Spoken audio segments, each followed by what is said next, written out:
श्री दत्तात्रयाचे दुसरे अवतार आणि श्रीपाद श्रीवल्लभांचे उत्तरावतार म्हणून दत्त संप्रदायात प श्री नृसिंह सरस्वती स्वामी महाराजांची ख्याती आहे. श्री गुरुचरित्र या ग्रंथाचे चरित्र नायक तेच आहेत.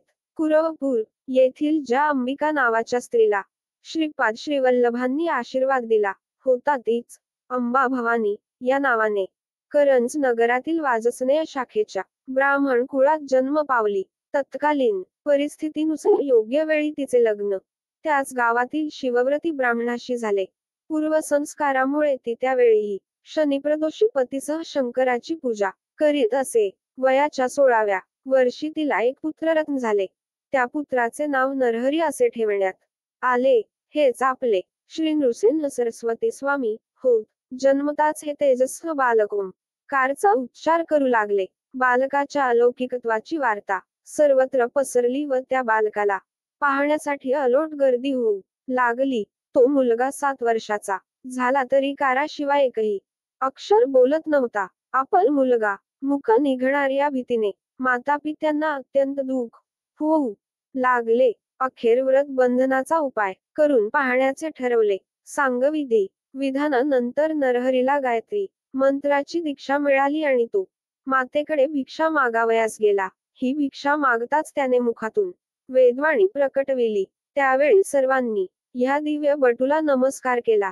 जाणत्यांनी ओळखले की हे आगळे स्वरूप म्हणजे देवाचा साक्षात अवतारच होय. हा सोहळा आटोपल्यावर बटूने आपले मातेस तीर्थयात्रेला जाण्याची अनुज्ञा मागितली, परंतु ऐने ती नाकारली.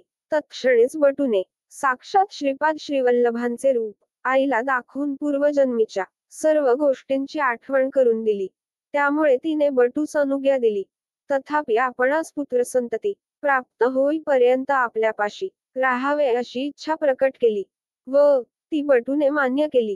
पुढे एका वर्षातच तिला 2 जुळे पुत्र झाले.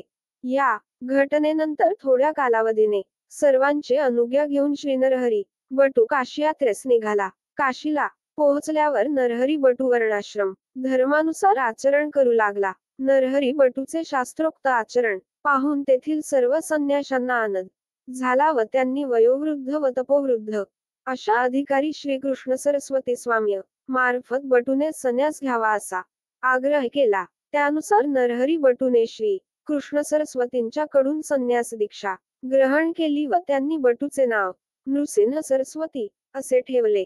श्री नृसिंह सरस्वती महाराजांनी यानंतर काही काळ काशीत वास्तव्य केले. या ठिकाणी पुष्कळांनी त्यांचे शिष्यत्व पत्करले.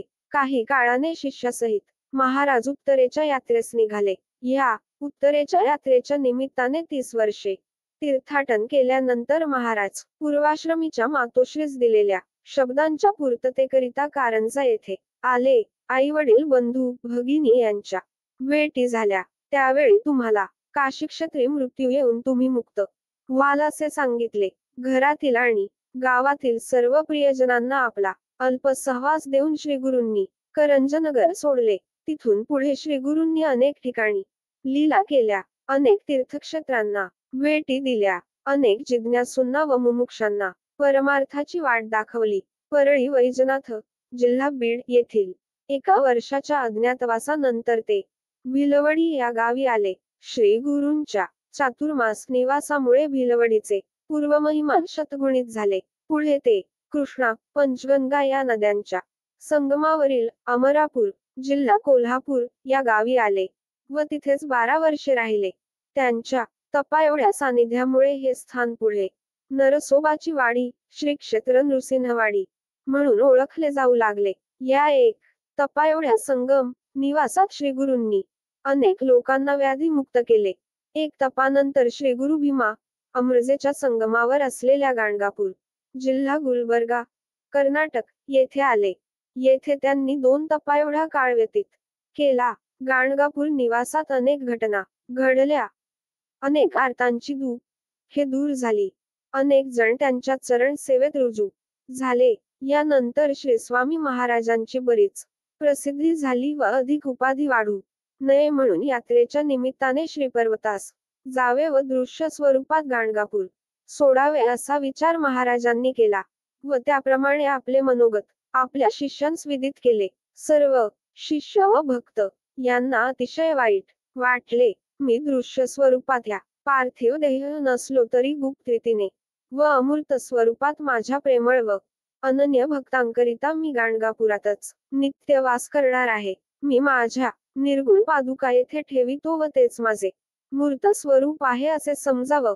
निश्चिंत राहा असे आश्वासन देऊन महाराजांनी सर्वांचे समाधान केले. नंतर महाराज पुष्पासनावर बसून नदीतून कर्दळीवनाकडे जावयास निघाले. नावाड्याबरोबर महाराजांनी निरोप पाठविला की आम्ही जातो कली पाहुणी.